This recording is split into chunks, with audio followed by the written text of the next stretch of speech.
Welcome to another episode of the Headlight Restoration Pro, where I will not only be showing you how to restore these headlights, but also these fog lights. How to do fog light restoration and take both sets, just like this, into something like this. Beautiful perfection. Better looking than the day they rolled out the lot. Stay tuned.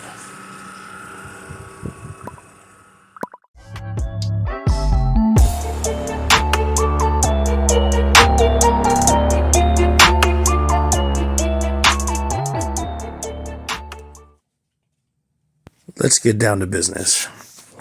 Okay, what you have here is the headlight and fog light underneath of a 2006 Ford Expedition, the big body version. These lights are relatively large and they're relatively broad framed. So typically, I've done a couple of these in my career. Typically, this year, primarily this year, and the ones underneath this year have a very, very hard headlight structure and a very, very hard headlight coating.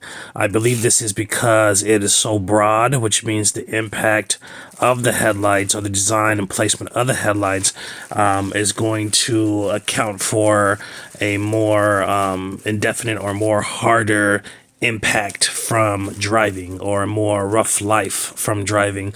So these headlights tend to be a lot harder. See, as I started there with the 320, the P320, I deemed it being too soft, so I went ahead and went with the P220, which more than likely on this light would take a couple of those just to remove the coating and to remove a little bit of the degraded headlight surface, the actual headlight surface. As you see, the 220 is making shorter work of it, not extremely well, but it is the highest I would want to go, or better yet, the lowest grit I would want to go, the most strongest grit I would want to go. I typically never go over P220. Okay, I never go any lower than P220 because then you're just gouging out the headlights and it's ridiculous, because you might have to take off something hard, 2K clear, or one of these vehicles that have hard headlight structures or hard sealants on the headlight, factory or aftermarket, whichever one. And once that top coat is gone, now you're just digging out that plastic with something that's that that aggressive. With these, I'm still not pressing, I'm not pushing. Especially with these, you don't want to have any kind of pressure or pushing. Don't want to be heavy-handed with these, because like I said, you'll be gouging out underneath the headlight, and then you have another problem trying to remove all of those scratches and scrapes. So I'm going really light here, and I'm more focusing, just like any other time I'm using any kind of other grid, focusing on repetition instead of trying to get everything off in one pass. As you see, I'm doing each little section here. I'm going over and over again. I might do 10, 15, 20 passes to get it off a little bit at a time. You always want to focus on a little bit at a time, not everything at once. Okay, you always want to start in one area to kind of see your depth, so you know what depth you have to meet, if that makes sense. A lot of people ask, how do I know how deep to go or whatever? Once you do that first little section, you should be able to gauge how deep you need to go throughout the whole headlight. This headlight is going to be difficult. It's going to be take a little bit more time. So you might see me fast forwarding through a little bit of this to keep the time short on this video, or short as possible. But this 220 here is only doing so much to it, because like I said, a lot of SUVs or bigger trucks or trucks with these broad lights, certain years have broad lights, just mean like the front of the face of the vehicle is flat and it's very big, so it just times the size of it, at times the flatness, and then exceeding freeway mileage or driving fast, the impact of these headlights and fog lights are quite significantly greater than a normal vehicle, meaning just like if the headlights are tilted or angled or smaller, debris flecks off of it, even little dust particles reflects or deflects off of it in a different way upon impact. These, they just take it pretty much right dead on. So anyways, let me go ahead and fast forward a little bit here. Like I said, you're going to see here, there's a couple 220s going to be using here, probably about 3 of them, just to get this surface off, because that factory clear coat on this Ford is pretty hard. But that's another 220 there. Let's go ahead and fast forward.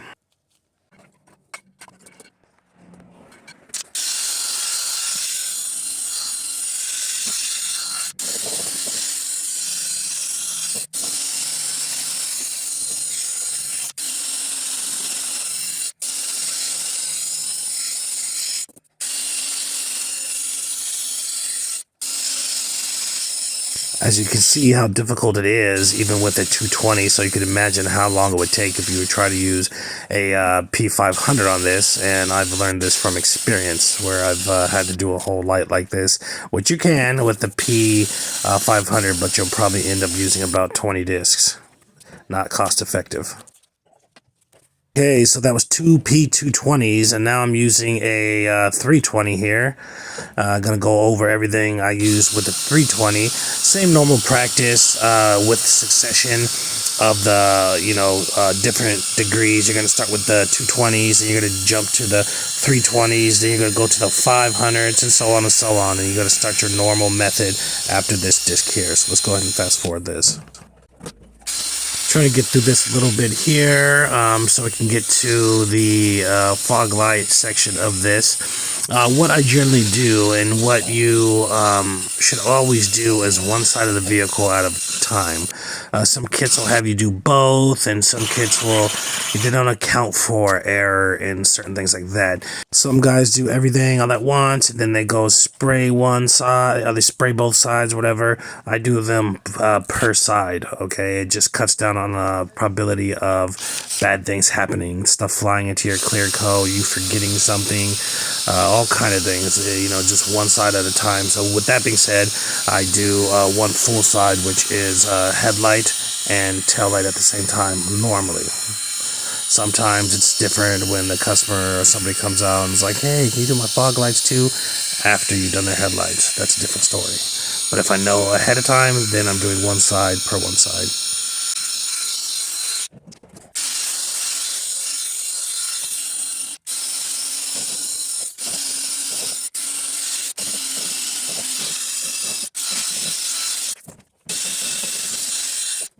Okay, gonna go ahead and start here with the P800, fresh P800. As you see, it was a lot of work getting this stuff off. Not only getting the clear coat off, but actually getting the headlight surface off, or a little bit of the headlight surface off that was degraded underneath the clear coat. It's not only difficult on these lights, it takes a lot of material, a lot of time. It's such a big light. It's generally about twice the size of a normal vehicle's light. So it's just a lot of surface, there's a lot of factors that make this light a little bit more difficult and take a little bit more time. But nevertheless, once you get through all that hard exterior and that aggressive exterior, it's just a regular headlight. As you see now, as you see that snow right there, it's like it's snowing. It's that's a good sign that the headlight is where it needs to be, and all of the mess is taken off. Okay, we're gonna continue here with the P800. Gonna go ahead and fast forward a bit. Gonna get into the hand sanding here, which is always a must. It's always a must. Some vehicles you can get away without doing it if you can, if they're extra soft. But I mean, I just pretty much throw it in on everything. It's just such a, it's actually a magic step. It really smooths things out. But here we go. We're gonna go down here to the fog lights.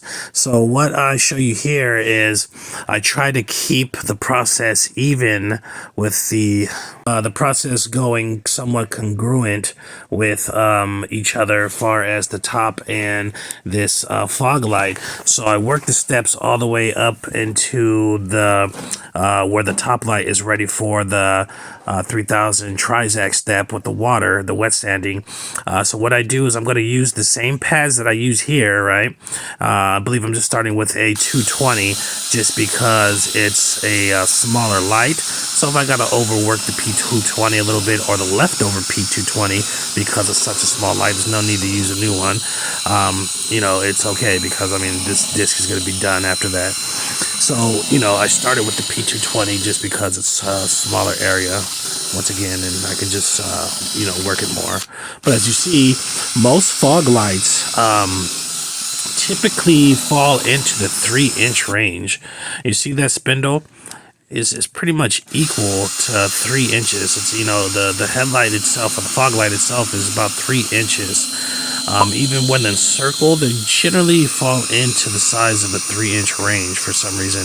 I don't know if it's a vehicle code or standard or whatever, but they're typically big enough for the spindle to fit on.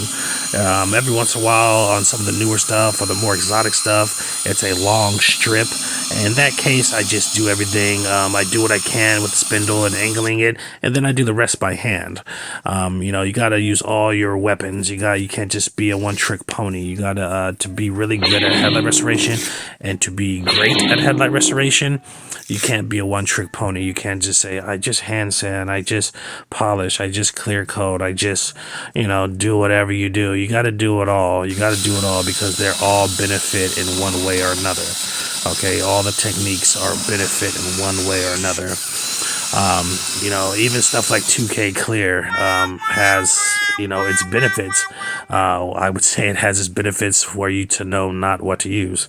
All right, if you don't know what not to use, I mean, how good can you be if you don't know what not to use? So I mean, everything can be beneficial. All the styles and everything can be beneficial. And I've tried so many things that are products for these headlights that are just crap, and it's like, how do you know which ones are good if you don't know what the crap are? How do you know what pain is if you don't know what feeling good is, or vice versa? How do you know what what the good times are if you've never had the bad? So you gotta go through that, and you gotta put in the work. It's not all gonna come overnight. But as you see that, I'm just running pretty much the simple steps, because essentially these fog lights are, 9 times out of 10 are going to be the same exact polycarbonate as the headlights. Only one variation that I've ever really seen or come across is that, some certain vehicles, usually the older ones or some real specialty vehicles, will have glass fog lights, which is kind of weird. They'll have glass fog lights, and then they'll have regular headlights. Well, it's very strange, but if you have glass headlights, I tell you what, you're not going to have to do this anyways, because they're not going to go bad. Or glass fog lights, yeah, so it's weird. I've come across that a couple times. But as you see it, working the same process here with the same everything, and you see the snow, same kind of headlight, same kind of fog light, same material. So the same process applies, and you just got to keep in mind that because it's such a small area, it is, doing 10 times the work right now compared to using this on that big light.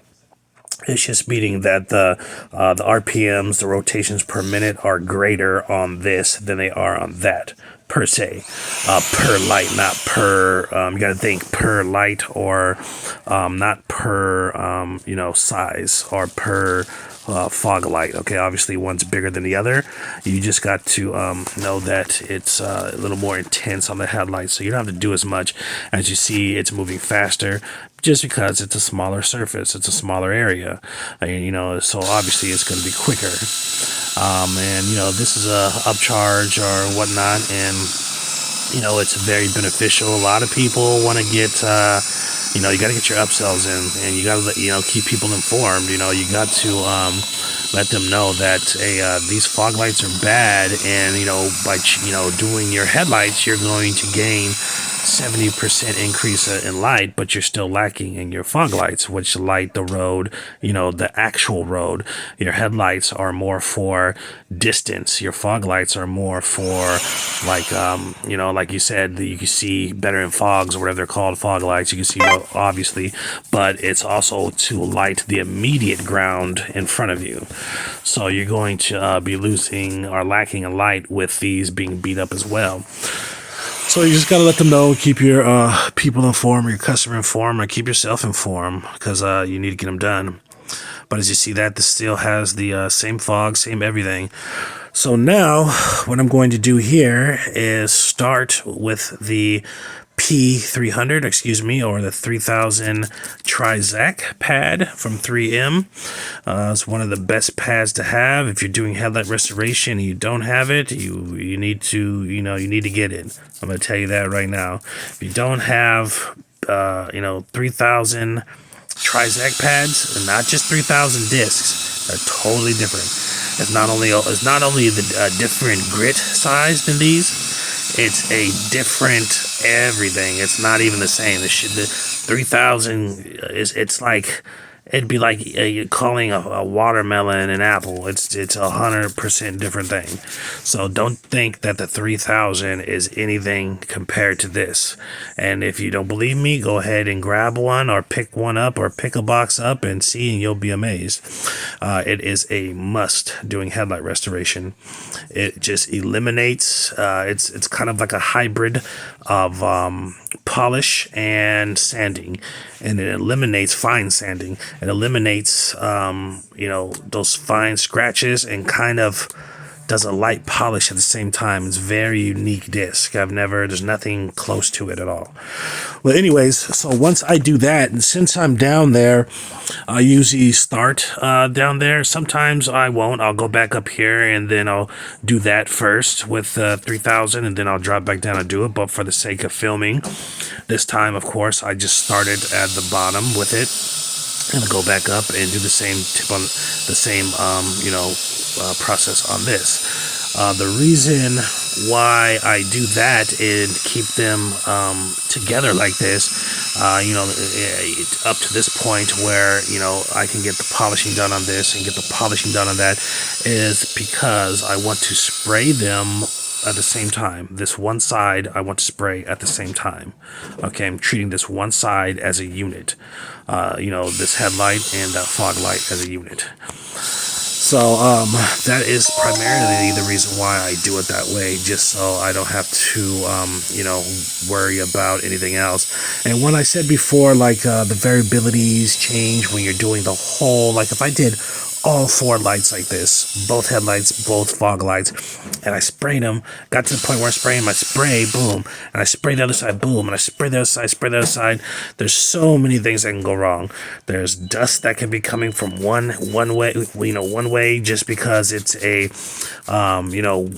slightly windy day and the wind is hitting on that side, or the sun is on one side and not the other side, and you spray it and it dries faster or different. There's so many different variables that you want to keep your work area small. Okay, the smaller your work area is, the better it is for you.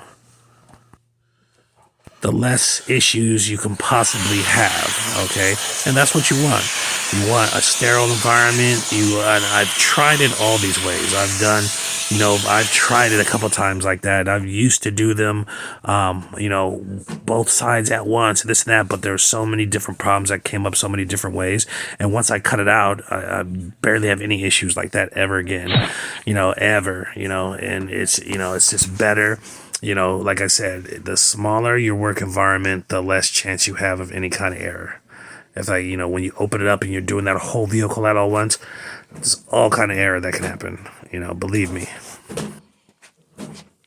So getting the dab method on, I'm going to go ahead and fast forward here a little bit.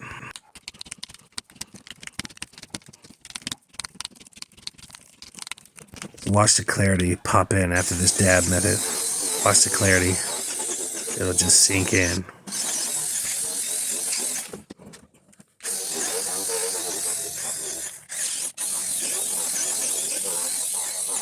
got to spray those headlights when they're clear. It's very important. Just think about it. Use that common sense. If they're not clear when you spray them, it's just not going to be as good as what you think. Common sense, right? All right, we're going to slow it down here and go ahead and show you the same thing with the fog lights. The same dab method, the same everything going on here.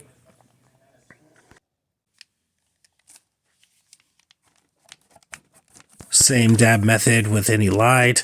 And if you can't get enough tools in here, you don't have Dremels or any other smaller attachments or whatever, you can literally do it by hand with the fog light. You just got to be a little more intensive, and it's going to take a little bit more time.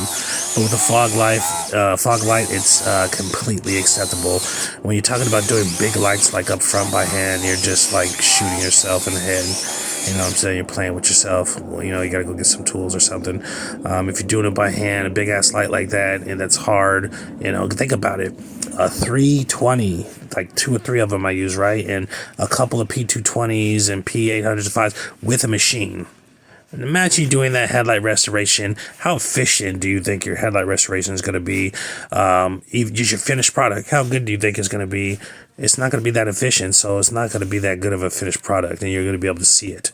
Maybe normal people might be like, okay, yeah, it's better, but a pro is going to look at it like, it's good, but I mean, it could have been so much better. Here's why: because you try to do all that hard work by hand, and you can't tell how, chances are you're going to be so tired, you're going to be like, okay, it's good enough, I'm done. But you can't tell how deep you're going. You can't tell nothing. If you were to do this light or these lights by hand, it would be a nightmare. That's why I see, a lot of people, I see them doing it, and they have good businesses and they have good ethics and all this stuff, but they need to step into the future. We have tools for a reason. But check that out. Pro tip of the day. It was a cold morning. It was about a little bit under 50, a little bit under 60 degrees, right? Cold, still cold, not super cold. But what I did there is I keep my cans in the sunlight, which make them hot. Okay, I face the black part of the can just because black attracts heat better. But either way, if you don't have that, just you don't have to get all scientific. Just put the shit in the sun, and it'll heat it up. And there's many ways to heat it up. Like I said, you can keep it in your pocket. You can put it in the sun. You can put it in your engine bay, but not like directly on your engine. You might want to put like a towel down, and the warmth of your vehicle will warm it. And this is the ingenuity that you got to come up with when you're being mobile. If you had a shop, you could just pour some hot water or anything and put it in the can or whatever. Still a little messy, but still, I mean, when you're mobile, you got to be resourceful. You got to think about these things. But check this out. See how I sprayed that? Boom, boom, boom. Just a little bit. Just a little something because it's a little light. But, I hit around the edges, and then I fanned over and over and over. One coat. Always one coat. Then I go right back up, and I hit it again. Okay? And I hit this light. Okay, do the same exact process. But you want to, you see that? I hit the outer edges. Always the outer edges first. It helps form a crust. Okay, helps form a better crust. And then, small patterns. You see that? Can you hear the can? Because I'm not holding down. Never hold the trigger down and just go, because it floods too much spray out at once. Okay, you just want little spurts over and over, and then overlap and overlap and overlap. You see how fast I went? And I pretty much did 3 or 4 overlaps in each area of the light. And pretty much it's self-leveling. Most UV coats that are designed for headlights are self-leveling. Even some other clear coats that aren't designed for headlights that people put on headlights are self-leveling. You just have to control the can and control how you spray. And look at that. Better than the day I rolled off the lot. Okay, I just get better and better. I was telling my fiance the other day that I just get better and better every day, every time I do this. But that's natural when you have a scientific mind like myself, and you have a hunger to do better, the hunger to be the best that you can be for yourself. Magical things can happen. I literally get better every time I do a headlight. Every year I'm better. Every month I'm better. I learn more. I educate myself, and this is how you get better and better. It's not about just doing the work. It's about educating yourself. It's about educating the process. It's about researching. It's about watching other people's methods. It's about dissecting those methods and taking what's good out of them for your own. Okay, a lot of people are ignorant. A lot of people are like, okay, fuck whatever he says, but look how good his stuff is. Look how motherfucking good that shit is, right? You can't deny it. Stop playing with yourself. If somebody showed me a method that made a headlight as perfect as my headlights, and it took 2 seconds, I would be like, damn, okay, maybe I have to look into this. I wouldn't be playing with myself like, damn, I don't care what he says. I don't care if he's a headlight restoration pro.